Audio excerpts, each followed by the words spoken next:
think we're having some technical issues. Hello, do you hear us? Did they hear us? Do you expect them to answer like, yes, hello? Yeah, they. So we're live? Yeah. Okay, so the first thing that people were... First of all... hello. Hello, nice to be here again in the Q&A with Mikel, our god of marketing and content. So I hope we have some interesting questions of the community regarding these beauties that we have here. David, maybe you can change the angle from the top. Yeah, regarding these beauties. Thank you, David. Okay, awesome. Yeah, things are rolling. Okay, so do we have any questions? Yeah, the first question that people are asking is if we can show the bottom of the Defy. You know, Maybe David, please, do you mind changing? Of course. Awesome. So now it looks like there's been some kind of accident because there's like a lot of bandages and so on. But actually, we do this to test the tolerances. So maybe I can get even closer.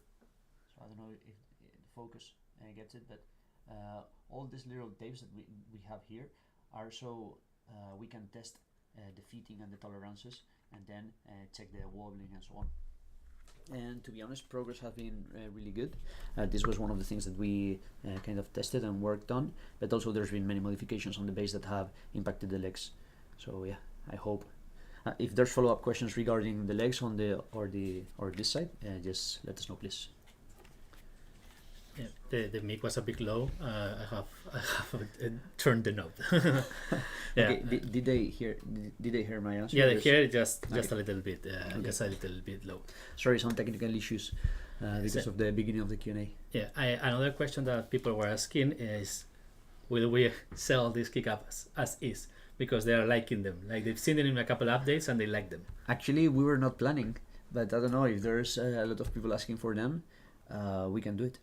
Yeah. This is basically keycaps without paint, so it's just part of the process. ABS, it's just ABS, transparent ABS, and I think the texture is quite nice for not being painted. Texture is nice, yes. And the light shines through a lot. You do see the stem of the switch, but I think it gives it a nice touch. So it wouldn't be crazy, you know, to have that on your keyboard.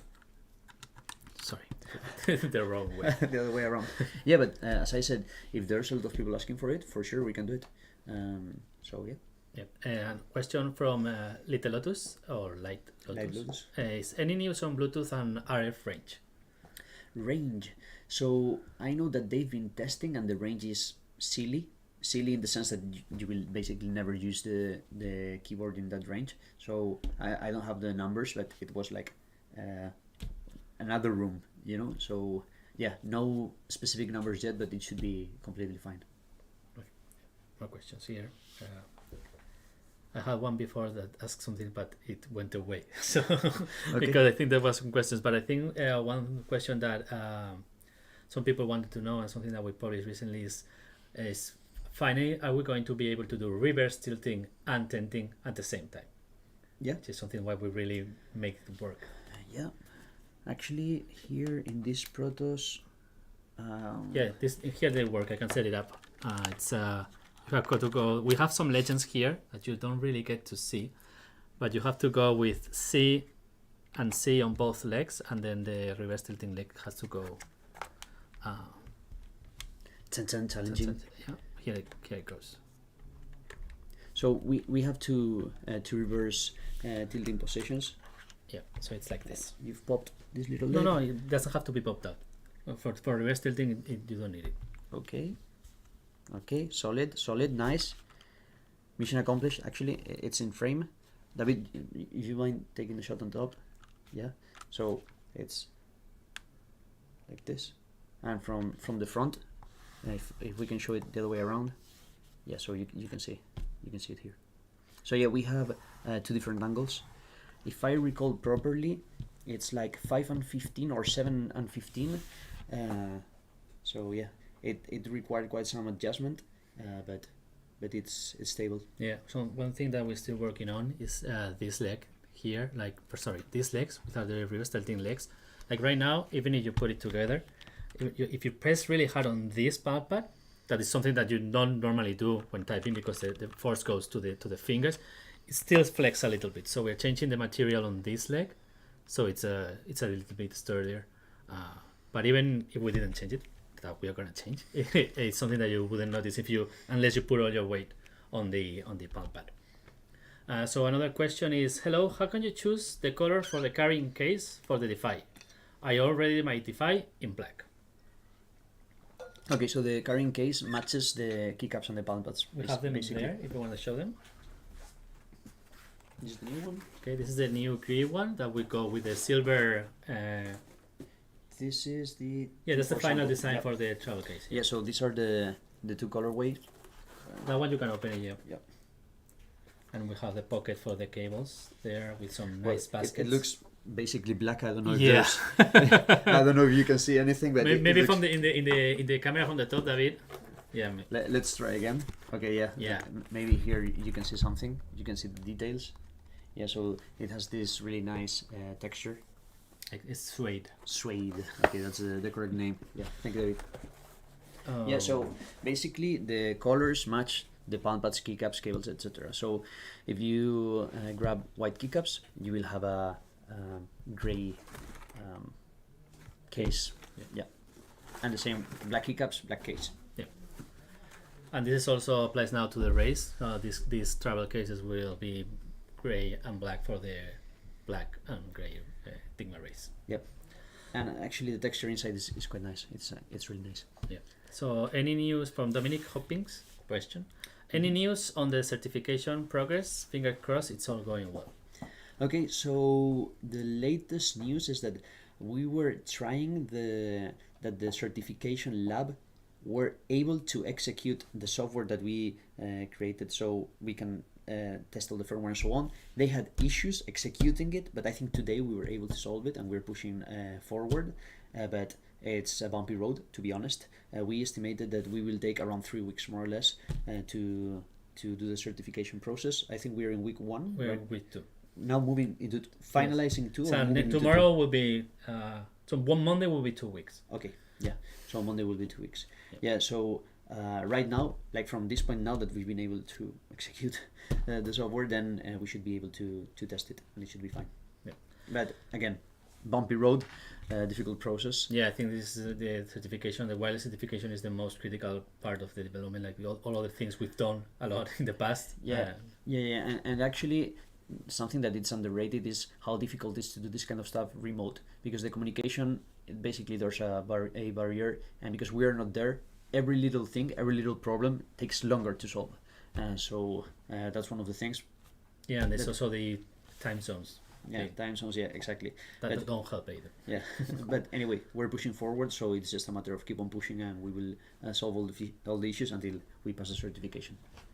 Yeah, Vettel is asking, will it come a later email to change things on the already pre-ordered Defy? I would like to change what keycaps I chose, etc. Kind of like a confirmation of the setup towards the end.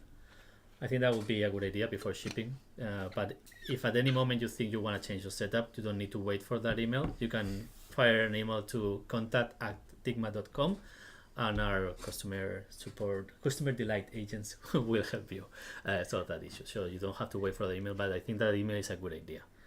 So everybody's in the same page before shipping. Yeah, and Miguel just said customer delight instead of customer support. That because in a deliberate way we've changed customer support to customer delight because we want to delight our customers. So yeah. Even though it sounds like kind of fancy or kind of silly, we actually want to accomplish that. So yes, as an extra piece of information there. So yeah, Kai. These names are gonna drive me crazy. I think I need to just next question. Yeah, next question. Yeah, yes, next question. Kai Pip Ho, any news on the PBT sub-die keycaps?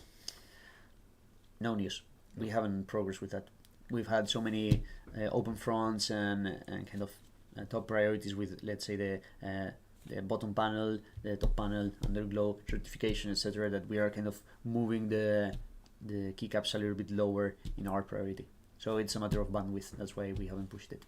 Yes, I've talked with Manel, which is our lead product designer, and he's mentioned that keycaps is the thing that worries him the less. Like it's something that we know how to do, and it takes less time, and it's not a bottleneck. Like the certification was a huge bottleneck. We needed to get that ready, and that was the priority. And also getting the molds right, the tenting kit, like everything, that was much more critical. So that's why we haven't made. Yeah, and so you may have another kind of a little bit more insight from a business perspective. Let's say there's a 10% people interested in the PVT dice up keycaps, just to make a random percentage. It could be maybe 30. I think it would be it's 25 really high. Like that. Okay, 25. Okay, so if the base is wrong for 100% of the dignates, then this problem has hit everyone, right? And it's something that everyone expects to be perfect. The keycaps right now is kind of like a secondary thing because our main priority is ensuring that the product that we want to build is as perfect as possible. So for us, these keycaps are kind of like a nice extra to have. And once we are sure that we are manufacturing the product just as we envisioned it, then we will move on onto kind of the secondary tier things. And even though obviously we would love to have more keycaps, more colors, and so on, and actually in the future we would like to do the PVT double shot keycaps. That's kind of the reason why it's kind of not being pushed forward. So Call for Me says you should have gotten the testing in Spain. I guess the question implied is why didn't we do the testing in Spain? Sorry, certification testing. Why didn't we do the certification testing in Spain? So we actually did long time ago, years ago, a certification in Spain, and not only it was like 3 times more expensive, but actually it took longer and it was more kind of cumbersome in the sense of problematic. And in China it's easier to do because the PCBA factory is already there, their engineers are already there. So on the electronic side it's simpler. Maybe here on the firmware side will be simpler because we are here, but actually on the electronic side is very simpler. And if we have to do any modification, it's much easier because already the PCBA factory is already there with their engineers. So the combination of everything makes it much better to do it in China, even though we have the language barrier and this makes it more complicated. Yeah, and I think the other thing is like if COVID wasn't a thing in China, we would probably have someone there. Yeah, like, exactly. In fact, we're sending Manel there. Yeah, actually, yes, we're sending Manel. As Mikel mentioned, our product manager, he's traveling there 1 month time more or less, and he will spend 1 month over there overseeing the Defy Manufacturing just to ensure that everything goes better. Yeah, and there's hands-on there, yeah, checking every prototype with no latency, you know, like right now we get a sample, it has to come here, check it. Yeah, 1 week waiting until the package arrives, then we have to do the reports and the back, etc. But if Manel is over there, all the iterations are going to be so quick. He will be in the line, in the assembly line, checking everything, giving feedback immediately. So yeah, it's going to be much better. He has the eye of an eagle, you know, like he has able to see defects that I cannot even see. If he points at me like, okay, there's a defect there, no, I don't see it. And maybe you ask, hey, and why you haven't done this first? So first of all, the zero COVID policy is kind of crazy. Manel, when he flies to China, probably he will need to spend like a week in a hotel. There's multiple ways where maybe there's a chance of staying less days, but still he will need to stay many days, and we want to match his travel with the manufacturing of the Defy. And let's say if we want to send him only for 2 weeks, he will basically be 1 week in the hotel, and then he will stay only 1 week there. And 1 week is the best case scenario. You travel directly to China, I think it's 2 weeks or something like that. So it's really crazy. Not only it's really expensive, is that their restrictions are silly. Yeah. So one question from Melanie Klitsch. Do you have any plan to have the dash keycaps but with the standard thumb cluster keycaps? Meaning that, you know, the dash keycaps all have like here, they have like dash, but they want dash everywhere and then the little dots on the... Understood. Actually, no, we haven't thought about it, but maybe you can send a sneaky email. Don't tell anyone, and maybe someone can help you with that. You know, someone in the warehouse kind of like... don't look at this. Nobody look. Yeah. Maybe you can find someone that wants the normal keycaps with the dash that thumb keys. We can just swap them. Yeah. You know. No, but send an email and we can do that change. No problem. Okay, I think this is an interesting question from Track Vegeta. It depends on where he's from.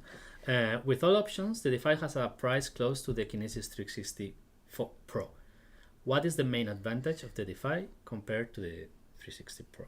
Okay, to be able to answer properly to this question, I will need to know all the details about the Kinesis 360 Pro that I don't know. So I know some of the things, like I think it's wireless, I think it has this tenting, but I'm not sure if it has reverse tilting. I don't know It's how just much tenting. I think up to 30 degrees, 30 or 45 degrees. Okay, the wireless, I guess it's Bluetooth, I guess. Yes. So it's not RF? No. So I guess it doesn't have RF, doesn't have reverse tilting, doesn't have tenting from 30 to 60, doesn't have underglow. Doesn't have hot swappable switches. Okay, doesn't have hot swappable switches. Sockets. Software wise, I don't know if their configuration option is the like, Pro version. I think is based in CMK, so it's okay, understood. Okay, so then it's similar. So yeah, I would say this, like, to be able to kind of answer this question, I think one of the most important things is like how comfortable it is, and without touching it, I really don't know. So yeah, I think there's some people like someone is asking, would we ever make like a keyboard that's curved, like with a concave keyboard like the Kinesis 360? That's a good question. Like, there's reasons to do it, reasons to not do it, and right now we are on the side of not doing it. When you do a keyboard that has wells, concave keyboards, concave wells, the problem is that it raises your arms.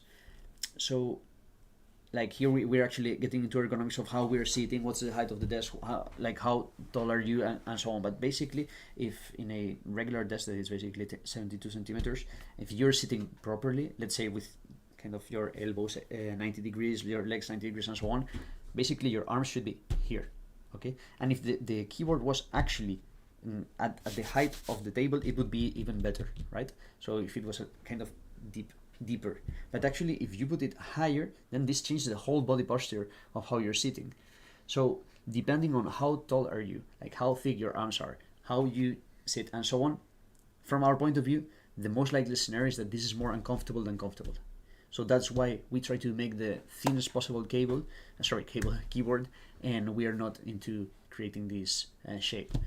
But again, to be able to give you a great answer, then we'll need to kind of get into ergonomics, the anatomy, how you're sitting, and so on. Short answer, just to TLDR, we believe that it's less comfortable than a flat keyboard in many cases. In some cases, it will be more comfortable, but in most of them, it will be less. That's kind of our like a bit more opinion. Niche. If you it's like if you're sitting in the right way and you're able to pull your desk lower than regular, then it may be comfortable, very comfortable, because actually your keyboard and your desk are lower.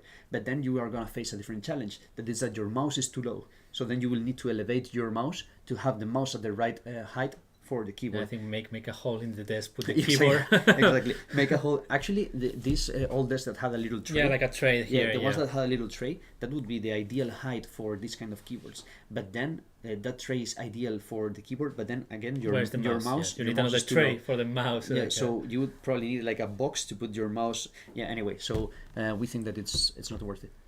Okay, so by the way, I hope this explanation made sense. It did. If it didn't make sense, please let me know, and I'll try to rephrase it in a more clear way. Okay, we have lots of questions. I'm going to try to go from the oldest one to the newest one. So Dominique Hopkins is asking, any news on the mystery device? We had this survey asking people for feedback. I've not even got the Defy yet, and I'm thinking about the next step for ultimate desk layout. Okay, so it's not a keyboard, so don't worry. If you're getting a Razer Defy, you're doing the right thing. And we are already prototyping. It's going to be a mouse. I think this is something that we've mentioned in the past a few times. So it's going to be a mouse. It's going to be a vertical mouse. What kind of vertical mouse? How it's going to be? That depends on. We don't even know. That depends on a few things. We've been already prototyping for a few weeks. To be honest, I'm happy with the progress. It looks like we're finding some very interesting and comfortable shapes, and obviously the mouse will have amazing features that we cannot reveal yet. But yeah, it's exciting. And to be honest, for me personally, the thing that I enjoyed the most is product development. So for me, it's like I'm like a kid in a candy store. So yeah, I love this point, and actually in the years of Dygma, we've only developed 2 products. So this phase of enjoying the development of the product is kind of how to say it, short-lived. Yeah. I hope there was more of it, but as we grow, I hope we can have more of this. Yep. So, okay, I have a question. So I'm going to ask you an easy one, and then we'll have a difficult one. Dominique mentioned the Raise will eventually get the fully wireless glory of the Defy. Great options for those not ready to jump straight to columnar layout. Do you have a ballpark time? And this is the easy one. Yes, and this is the easy one. So, and next year, I hope. Yeah. Let's say next year. Yeah, it depends on a few things, and also, let's put it that way, because if not, I'm gonna extend, and I actually don't know the exact date, but probably end next year. Okay. So there's a couple of questions like asking about how confident are we on early 2023. Did I say that 2023 for the Defy, and also when the early birds one would receive it.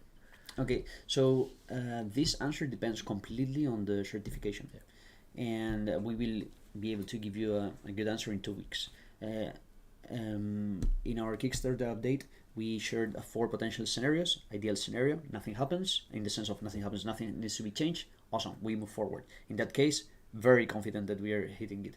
Let's say next scenario. Next scenario is that we need to do firmware modifications. No, not electronics modifications, not mechanical modifications. Then I would say fairly, but then it kind of depends on how much modifications on the firmware. But still, a fairly good place. But let's say that we have to do electronic modifications. Let's say that we have to change some components, change the traces, because wherever. Then actually that would require probably electronic modifications and firmware modifications. In that case, I think it's going to be more difficult. And now the nightmare scenario that, to be honest, I think it won't happen. Like there's a tiny percentage of this happening, is that the electronic modifications are so large that it impacts the case, or that the case creates kind of like a Faraday cage or something like this, where we have kind of emissions issues, and then we have to modify the product. In that case, there's like a 0% chance that we hit January. So what I think is more likely, probably the most likely scenario, is that there are some firmware modifications to be made. Maybe there's some light modifications on the electronic side, and if the modifications are light on the electronic side and they are light on the firmware side, we should be able to make it. But if the modifications are kind of heavy, then we won't. Right now, I think that the most likely scenario is the firmware or very light electronic modifications. But I'm not an electronic engineer, and maybe if you ask the engineering team, the electronic guys, they will be like, "What are you saying? It's impossible." So yeah. Yeah, they're always very pessimistic, because I think with firmware there's you don't see the light until you see the light. You're working with the bug, and then it was so easy, it was fixed, but then you hit another roadblock and you cannot see after that. Yeah, with the physical product development, it's like you see kind of slow changes and improvements until you kind of have it figured out. But with the firmware, it's like it doesn't work, it works. Yeah, it's like so ones and zeros, like it works or it doesn't work. Yeah, exactly. And even though you can break it down in smaller packages and kind of have prototypes, there are some milestones that you just have to hit, and it's like doesn't work until it works. So sometimes it's kind of difficult to in advance plan for this. So depending on this certification and the results, we will be able to give a solid answer in, let's say, around 2 weeks. Okay, so I'm gonna jump to one thing that people ask on the Kickstarter update, and I think it's gonna be like people are wondering how the colors react to lights and the different colors for the top panel. So I think it would be a good idea if we could get the top camera out a bit, and then maybe we can show them in different light conditions and swivel them around. Sure. Yeah. So, may I talk? Yeah. Go ahead. This is the purple one. This is my favorite one. Or usually the gold is my favorite, which is that one. But what I like about the purple one is like you see how it changes with light. It's the color that changes the most with light, and I think it looks really nice. It looks dark when it's in the dark, but when you get some light on it, it's really, really nice. Then there's the gold. This is the Raise, not the Defy.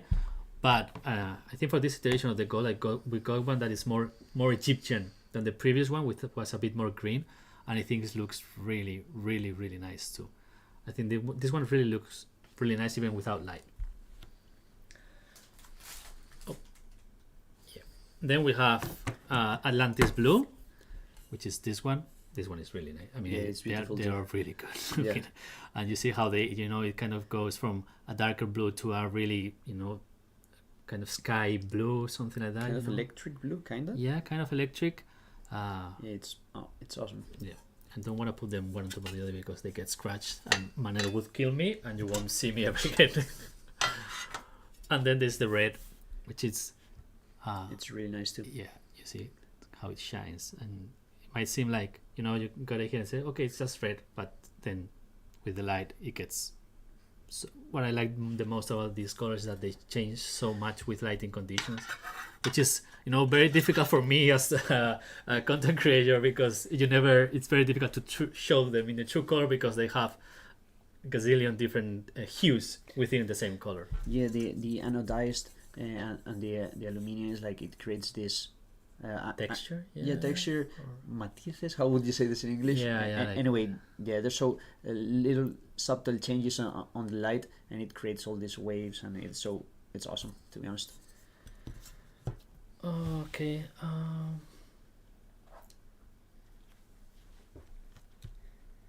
This Miko Gator has given us some information on the 360. He says it's got Bluetooth tenting, but no reverse tilting. Okay. It uses ZMK, not QMK, for the Pro model. Okay. And it doesn't come with pal pads, but you can get them as extra, I think. Okay. And no carrying case. I guess, it's so big that why would you ever need a carrying case, right? You will need like a trolley. Yeah. So there's a question from Chlorocodes. Is there a ballpark time for the new the mouse? Has it been mentioned? I think maybe it's too early to guess, but yeah, too early. Let's go with the safe answer. Too early. We're literally in concept development, so yeah. Soon. Coming soon. Soon. How soon is soon? Yeah. So I cannot mention the name of the person because I cannot find the question, but there was a question about if we were thinking on trackball modules for the Defy. I think or trackball modules for our keyboards. Okay, so I think this is something that we've mentioned in the past. We've been actually some time ago we started developing a trackball module for the Raze. Yeah, maybe I can bring the brakes here and you can. Yeah, actually we don't have the module here. No. Yeah, but so the trackball module will be in this area. So we tested a trackball module for the thumb, and we tested a trackball module for the index, and we still haven't decided in what direction to go. There's pros and cons for both of them, but the question is if there's gonna be a trackball module for the Defy, no? Yes. Okay, so the Defy has a few challenges for the trackball module. So the first thing, actually, please, if we can get the shot from the top. Okay, awesome, thank you. So the first thing is that the position, actually, imagine that I have two potential trackballs here, okay? So the first thing is that these keys in this area are taking the space of the trackball for the thumb. In this case, here there's nothing, so we can have that trackball. And then on the index side, it's like I can have it here again, but here we have this column. So to be able to do this, we would need to create a different product in the sense that we would need to or chop this column out or remove these keys out, kind of the same thing. Another potential location for the trackball model could be kind of here in the center, but this brings kind of different, I wouldn't say problems, but challenges to solve. And is that if the standard position, resting position of your hand is like this, and you want to use the trackball here, this would mean probably that you need to move your hand one unit to the left. But if that's the case, maybe your hand is kind of too in the edge and it's not comfortable. So yeah, we've kind of thought about this, but we don't have like a nice solution, and still we have a massive challenge that is finalizing the Defy, and then it's gonna be, then the Raze 2 will come, and we're doing the development of the mouse. So we have kind of that idea in the back of our heads, and this will turn into a product probably at some point, but it's not something that we're pushing forward. Okay, so I have remembered the question that was made before we went live, and it was, can you show you touching all the thumb keys while with your hands on the jail. Maybe I can remove the tenting. And one thing that we can show now that I think is really nice is how this, really go into place. Yeah. Anyway, so in my case, I have fairly flexible thumbs, so for me it's very easy to do this movement and this movement. So this is not something that I expect for most people. We kind of expect to have easy access to, let's say, 5 keys. And actually, I'm gonna get a little bit closer so you can see it. Let's say like this. So for me, moving through all the keys is really easy, and here too. Okay. So here, it's like in this position, and then in the lower one, same thing. Yeah, for me, for example, which I have less hand mobility or thumb mobility. Yeah. For me, these keys, like my hand goes here, all those keys are really comfortable, like these 4 keys and the tip, and even this one. And then these 3, I can hit them, I can get there, but it's not the ones that I'm going to use the most, but they're useful too. Our goal was to have like 4, 5 keys that are just 5 keys. Yeah, everyone can. Doesn't matter if your hands are large, small, flexible, or even how stiff. you place them on the keyboard. Yeah, even if you angle them slightly outwards, it doesn't matter. You always hit 5 keys comfortably. That was the goal, and to be honest, I think we accomplished it. And if you have flexible thumbs, then amazing, you will hit 8 keys. So that's great.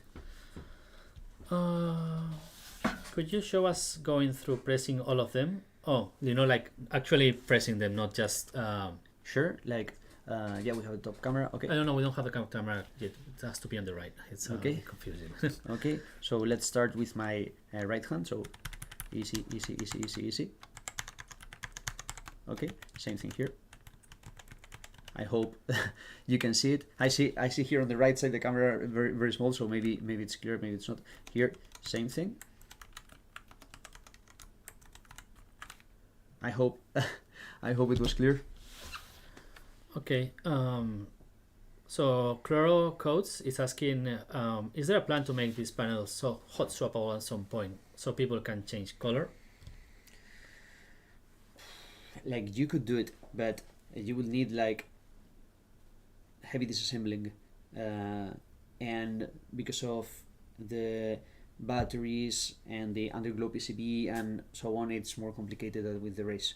So sure, you could do it, but yeah, it's a bit more complicated to disassemble than the Raise, but it's also very easy to. I mean, we are still aiming for easy repairability. Yeah, it's like actually to disassemble it, it's actually easy in the sense that you have to unscrew stuff, so that's not complicated. But it requires more steps because there's more layers of things inside the keyboard. That's kind of the more challenging thing.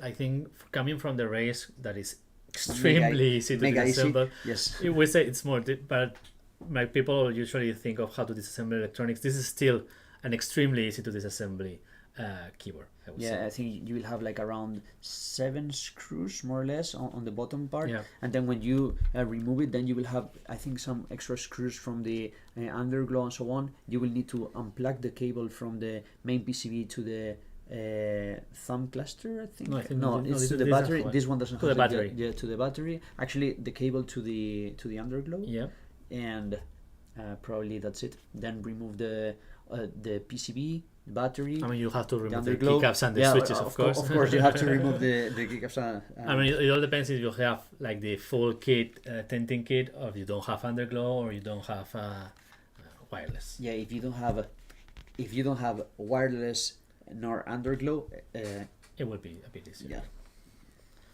Yeah. So something that hasn't been asked, but it has been asked in the past, is how if we are going to be able to turn this off, on, and how. And I think I will give you the honor of doing that. I think that one doesn't work as well because this is still a prototype, so that's off, and that will be on. But yeah, exactly. That will look a bit. The UX of that is going to be improved. The UX will be better, yeah. But we'll be able to do it. Yeah, and something that we can show too that from time to time people ask is like, are you gonna be able to put this in your armchair, or maybe the size of your office chair? So maybe. There's 4 holes here that are inserts 19 millimeters away, one from each other, or 20 millimeters away. Yeah. That area. Yeah. And so that's you can screw things there, and just put whatever you want. Yeah, I think they're M3 screws, I think. Yeah, M3 screws. Yeah, so these are inserts, 4 inserts for M3 screws that are fairly standard. So once you put the kind of, how would you call this? What uses the cameras? Oh, yeah, the tripod. Yeah, the middle part between the tripod and the camera that connects. Yes. Once sorry, my English, but that has a word. Yeah. That has zapata in Spanish, but yeah, I don't think it's gonna be anything similar in English. But once you have that piece, then you can put it anywhere. You can have it on your desk, in the chair, in a sofa, wherever. So Everades was the guy that asked for the thumb key pressing. He says test passed. So let's go. Okay, so Andrew McDonald, and then something in Cyrillic that I cannot read. Sorry if it has been under somewhere else. But are the tenting legs replaceable, and will you sell replacement for them? That's a great question. It's like you could potentially replace the legs. The problem is like the fitting of the legs. Yeah. To replace the legs, maybe you would need to disassemble the base to be able to remove the legs easily, because have in mind that the legs have very, very tight fittings to be able to not have wobble and so on. So it's not done in a way that it's removable friendly, in the sense of, oh yeah, I just remove this, add another thing, because if that was the case, then the tolerances will be much higher, and then the legs will kind of flop. And we are going to the micrometer, like the micron right now, so like literally. Yeah, actually this is quite challenging because we need the legs to be really sturdy, so there's no wobbling, and we have multiple moving pieces. It's like we have the leg with 2 rods inside, and also we have the kind of external legs, like these little 2 legs. And at the same time we also have the reverse ones. So we need everything to fit super, super tight, and to be able to pull it outside and pull it in, the material has to flex. If not, you cannot put it in the slot. So, or the legs flex or the base flexes. And so this is kind of a compromise that we have to accept, that in the case of the legs, it's not going to be easy to change them, but this is we accept this, so it's more durable. Like the aluminum ones, which are the, these ones here, this. I mean, I think nobody's going to be able to break those. No. But maybe these ones, if this ever happens, that it shouldn't, those will be a bit easier to replace. Yeah, the rods will be much easier. But the aluminum legs, probably you need to unscrew the base. Yeah, because there's a hinge there with a screw there that keeps it in place and tightens it. Yeah, exactly. Yeah. Yes. So, like when the product is finalized, we'll probably create some kind of guide to be able to do it if needed. But we're not designing it in a way that's kind of our priority, because we realize that if that's our priority, then the tenting will be more flimsy, and then it's just a worse experience for the use. Will be worse. Yeah. So Marvin, thank you for having such a easy to pronounce name. Will it save all layers when I connect it to another PC? I think the question is where many people think that the layers are safe on the computer and not on the keyboard. So basically, maybe I can answer this one. So basically, all the information of your layers and your configuration, macros, super keys, whatever, is stored in the neuron. This is the wireless neuron, which is kept in this nice little pocket. And maybe I can show it. Forward. Yeah, thank you. So this is the wireless neuron, and it's stored here. But here, this is your keyboard. This is actually and just so you see the size, compared to my thumb, it's like basically smaller than my thumb. And everything about your keyboard is stored here. So if you plug this into another computer, it will behave just as in your computer, and you can switch computers, and it will keep all your layers, everything. And you can even, you open Bazecor there, you can edit them in this new computer too. This is very helpful when you are using, for example, if you're going to use it in a tablet, which Bazecor cannot work in a tablet yet, hopefully someday, and so then you can use the keyboard, no problem. You don't need the software to be running, and you need it to configure it, and once you've configured it, you can just close it. Yeah, even though this is a niche scenario, for example, if you're playing esports tournaments and the organizer doesn't allow you to install software in the computer where you're competing, then it's really handy that you have the configuration already in your keyboard with all the different things.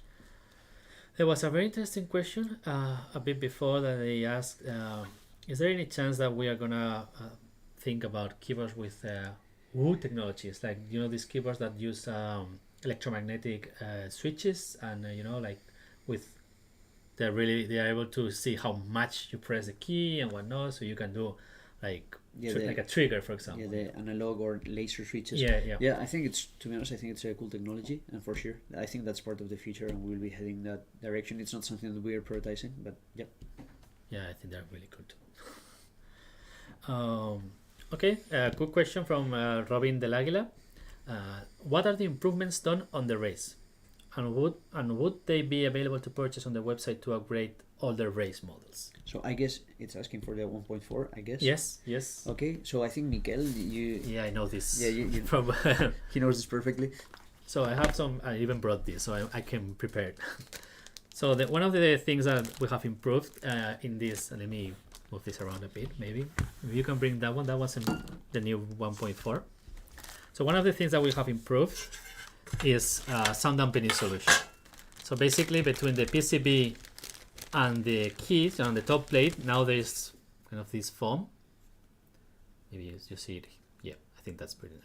You see this foam. So this foam is put in the keyboard, and it makes it fog a little bit more. So the sound is a little bit muted. I think both of these are, no, this is brown, but this clacks a little bit more, and now here it's a bit more muted. And I think most of you will appreciate it. We have plans on selling these. Sorry, I'm always doing it the wrong way. We have plans on, and we're trying to see how we can sell this to previous customers, because you can retrofit it to the Raise, but we haven't figured it out yet. That's one of the most improvement that you will hear the most, or not hear. But there's other minor improvements. One of them is we're having new ABS keycaps.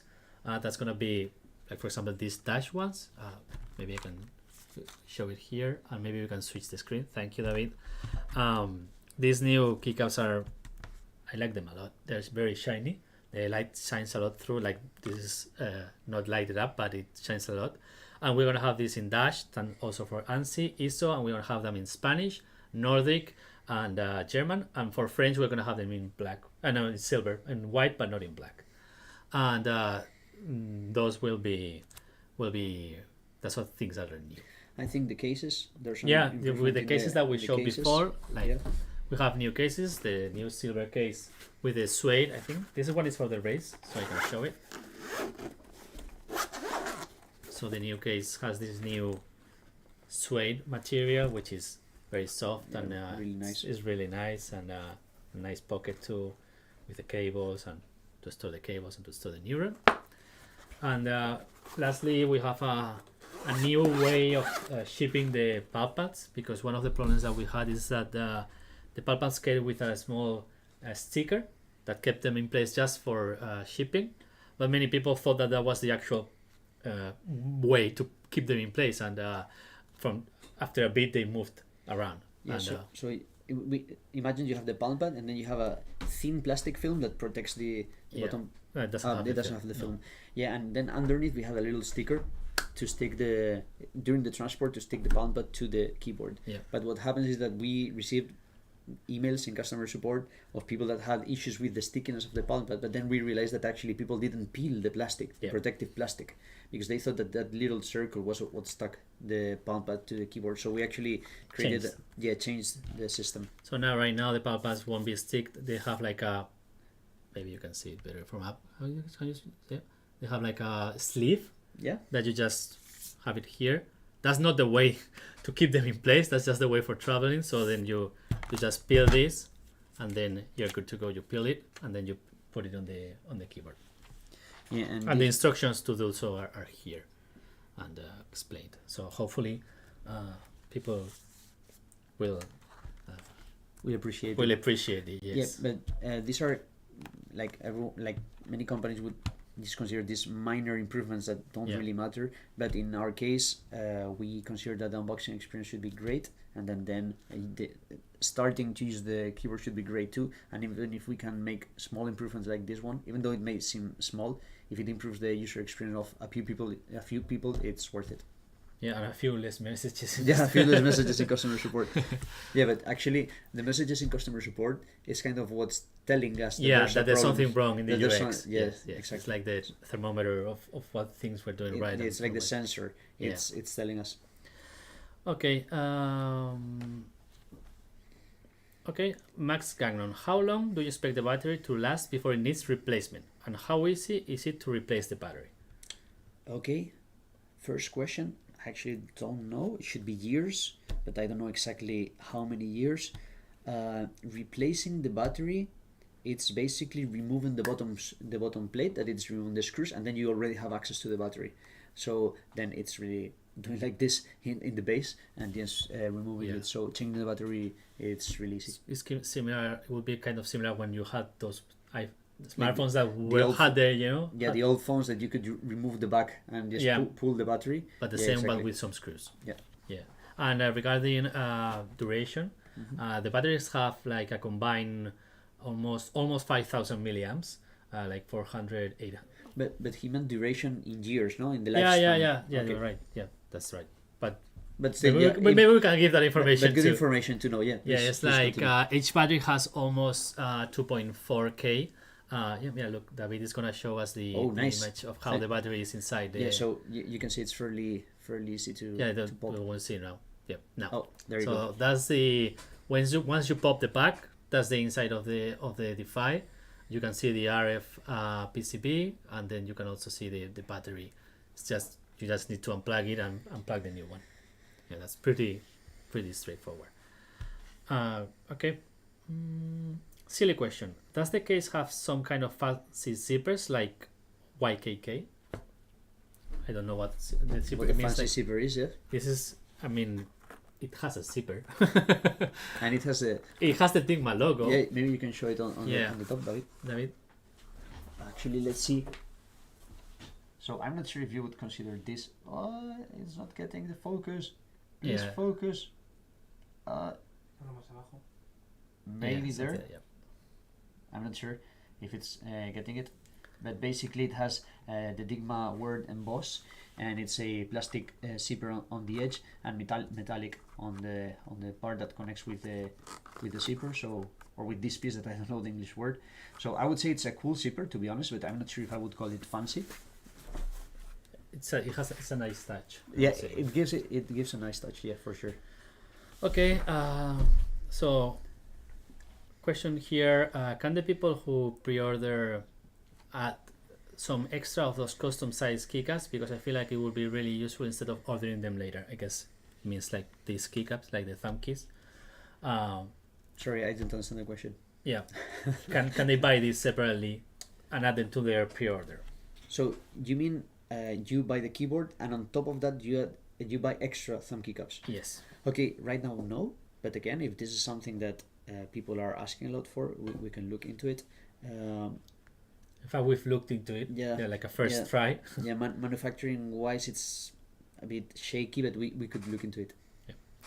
And the other question. Sorry, just to complete this answer. So the problem with this kind of things is that we run into minimum order quantity issues because it's something that very few people order or want to have. So the problem is that then if we do a regular order, then we need to break the keycaps, the thumb keycaps from the rest of the body, right? So then the way of going around this is that when we do a batch, we order those extra, and then we have to throw them away. Yeah. So there's no good solution. Okay. There was a really interesting question here that I'm not. Yeah, is it possible to pre-order the Defy with the gray case, or is the gray a pure add-on? So the Defy comes with the white keycaps, white palm pads. Sorry, the Defy, the silver case. So if you order a Defy with white keycaps, so the silver, any Defy that has white keycaps will have the gray case, and if you buy the black one, then you get the black. The logic behind this is that it's kind of matching the colors. So the black palm pads, black keycaps, black cables will match with the black case, and the white keycaps, palm pads and cables will match with the there's still some corner scenarios that we need to think about. Like, for example, maybe David, if you can switch to the top, like this is what we sometimes call yin yang, but it's just a black body. But it would require this should be white. No? Yeah, this palm pads should be white. Actually. But in this case, like when the body is black, the cables will be black too. Okay. Yeah. So then we need to decide if probably this will come with a black case, and then the other one with silk, or no. We need to think about it. We need to. There's a few scenarios. There's a few scenarios that we need to figure out. Yeah. Yeah, like maybe is the keycaps that define it, or is the body that defines it. Yeah. But that's something that we need to still figure out. AN is asking, where is Dominique? I think every time someone asks for this question, we always answer in the basement. Yeah. Or in the warehouse. Right now, probably she's at home in her house. I think she's traveling. She's traveling, maybe. Yeah. Dominique travels a ton, so maybe she's traveling somewhere. Yeah. Our beloved Dominique, we miss you. Let's hope she can join us in the next Q&A. Yep. She's much better than me at that. Much better than us too, for sure. Yes. Okay.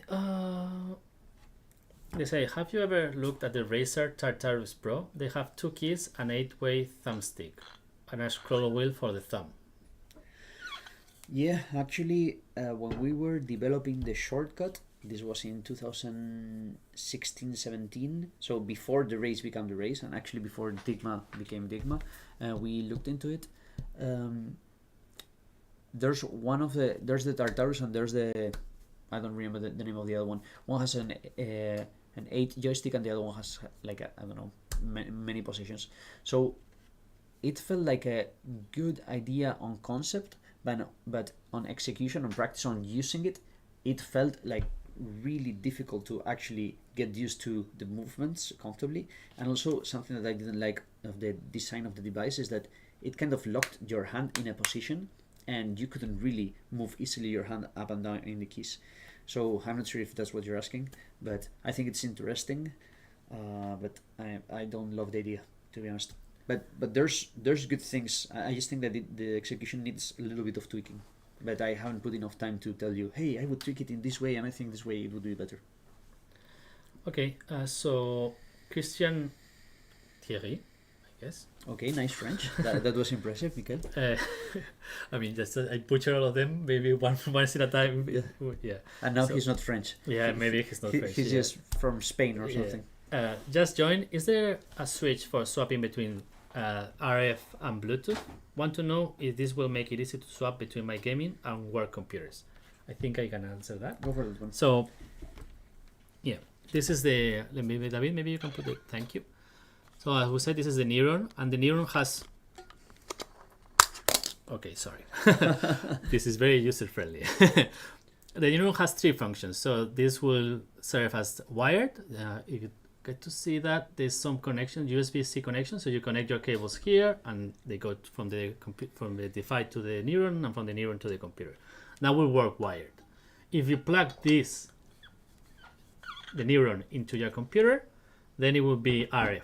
And if you plug it here, the other way around, it would be Bluetooth. And with Bluetooth, you can connect up to 3 devices, and you will be able to swap through these 3 devices through a key combination. But yeah, right now to swap between RF and Bluetooth, you have to take the Neuron out and put it in the computer. I think we're working on a way of maybe having 2 neurons, that you can have 2 of them, but there's still many things related to firmware that when we try to talk with the firmware engineer, they say not now. Yeah, it's not a priority. Yeah, but it's something that we will look into, because we are aware that many people would like to be able to swap from, want RF for gaming, but Bluetooth for everything else, and they would like to swap without having to reach for the Neuron. Yeah, what is important to understand is that these are 2 modes where, let's say, a piece of the keyboard is or connected to the computer or it's connected to the keyboard. Yeah. So there's no way of just pressing a button and switching modes, because you actually need to connect physically the Neuron to the computer to be able to be on RF mode. But then in the case of the Bluetooth, then the Neuron is in the keyboard. So it's like literally 2 physical modes. So even though, for example, what Mikel said, that you had 2 neurons, there will be 2 keyboards. Those will be 2 different keyboards. Exactly. Yeah, for now. Yeah, from a Defy perspective, from the firmware, it's like it's two keyboards switching between each other. I think some people may ask me in the past, like, why is it not possible to have like RF and Bluetooth like some mouses have? You know, like some mice have. But they have the dongle, no? Yeah, they have the dongle, but then without the dongle, they can be Bluetooth, and you can connect them to another computer because it's like a Bluetooth module on the keyboard. Because but here the keyboard has to be on the neuron. That's the reason why it works that way. The keyboard is actually the neuron. This is just a device to press keys. So the neuron is the brain of the keyboard. Yeah, exactly. Thank you for using the words that I should have used. Okay. Question from Lil or Lee. Will it be comfortable for people who have small hands? Female. Yes. Yes. Okay. Like kind of explain a little bit more, not only saying yes. Yes. So let's focus. Like the keyboard itself is not larger than any other columnar keyboard, and by the keyboard I mean the let's say the body of the keyboard. The matrix of the keyboard. Yeah, the matrix. Yeah. So what could be let's say more or less comfortable is the thumb cluster, but the thumb cluster is designed in a way that it's comfortable for people with large hands and with small hands. So let's say worst case scenario, hands are very small, and by worst case scenario what I mean is like your fingers are short, right? So your range of movement is lower. Then what will happen is that you will instead of being able to access the 8 keys, maybe you are able to access 5 comfortably.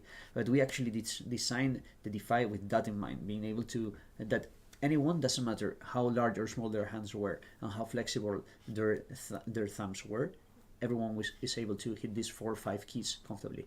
And to be honest, we've tested with people that were like 150, tiny hands, and it was fine. So yeah, I think it will be totally fine. Yeah, I think we have published like an effort matrix on the Kickstarter update and maybe on our website too, on Reddit and everywhere, that where you can see depending on your hand size and also how you place them, how flexible your thumbs are and everything, and you can check that and you will see which thumb keys you're gonna probably hit most. Yep. And but yeah, it depends a lot of how you position them, the flexibility of your thumbs. There's a lot of a lot of variables. Yeah, there's a few factors. One of them is some people put their hand. David, sorry, Yeah, can you put the top view? Yes, just to ensure to see. Yeah, he's trying to find the. Okay, no worries. So, some people curve their fingers, so they do like this, like in a claw. Yeah, like in a claw. Some people do it kind of more flat, right? And this changes the position of your thumb. So, for example, that's one of the factors. Another factor is that some people kind of align their fingers with the columns, but other people actually kind of tilt their wrist outward. So this changes the arc that your finger does. And also, if your thumb is more flexible or longer or shorter, that influences too. So let's say there's these 4 parameters. So that's why we cannot tell exactly which keys you're going to hit, because it depends on multiple things. But what we know is that we've tested this with people with different hand sizes, typing techniques, etc., and it's comfortable. So that's kind of the super long answer to the short answer, that it was yes, it will be comfortable. Yes. Okay, so Marco King is asking, so also some people like having less keys on their keyboards, and it's very helpful when trying to get used to the keyboard slowly, like CSA that they are selling like false like like covers for the keycaps. You remove the switch and they put the cover. Is that something that we are considering for the future, or have you ever considered that? I think it's a cool thing, but it's not something that we have in the pipeline right now. It's like, and I kind of have my ideas, like, yeah, actually let's leave it there. Yes, it's not something that we're going to be working on in the near future. I think it's an interesting idea, so we will have it kind of on the back of our minds. And then Robin Del Aguila is asking, do you guys have some shortcut at hand somewhere? Some shortcut? Oh, the shortcut. We have it in the warehouse. We will need to dig a lot of boxes. Yes, like we have a box with all the prototypes of the. Actually, for the next Q&A, we will bring it. Yeah, we prepare it, so this way we have the prototypes prepared and we can show it.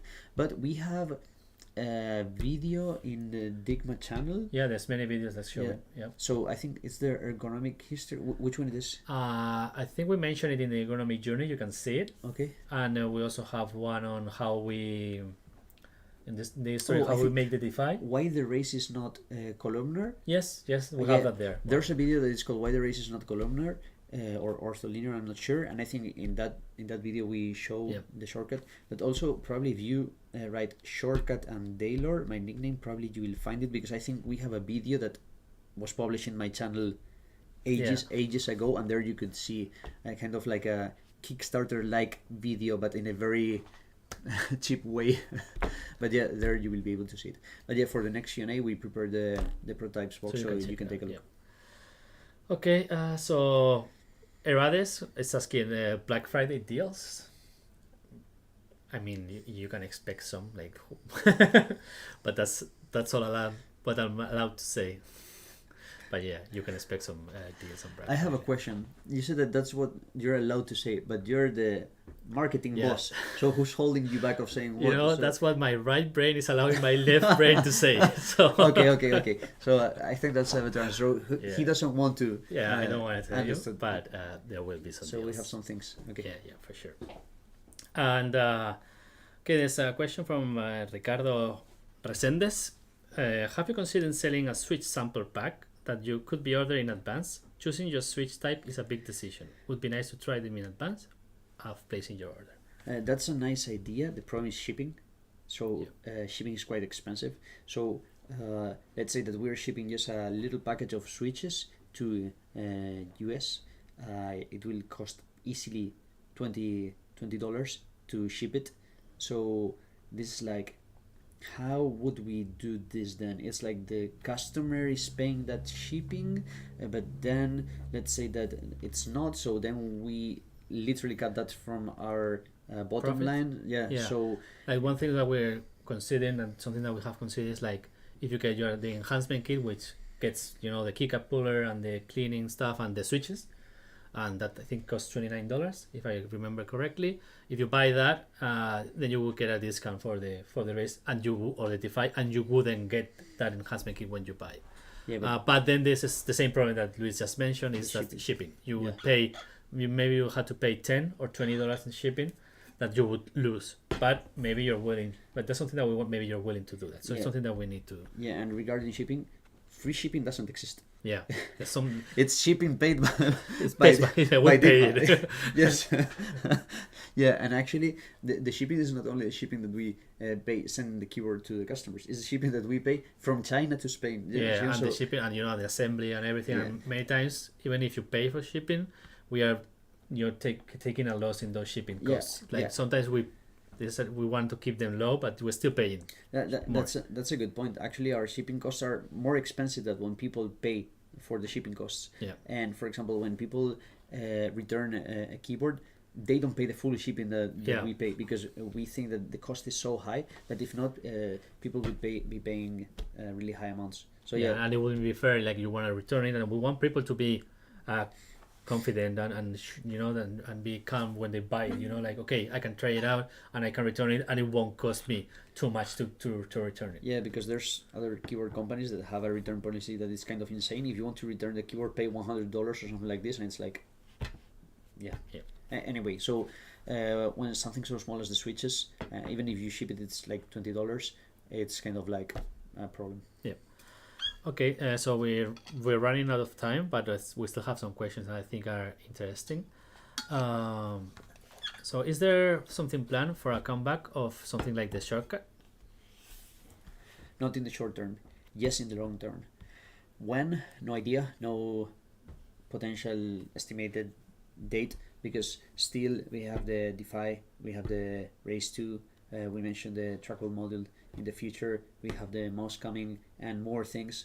So the shortcut is kind of like an even more niche product. Yeah. So to be able to manufacture the shortcut in a profitable way, we have two options: or it's insanely expensive, or we increase kind of our market share, let's say. And more people start using this kind of keyboard. Yeah, like more people grow the category, would say, marketing guys would say. Yeah, so more people start going into ergonomic keyboards, and then some of that people kind of move into the even more ergonomic niche keyboards, and then it will be worth it manufacturing the shortcut. Yeah, I think we have a video which is called the ergonomic journey or something like that. You know, this kind of keyboard with very few keys, very special thumb keys, and that's something that's very far from what your muscle memory is used to.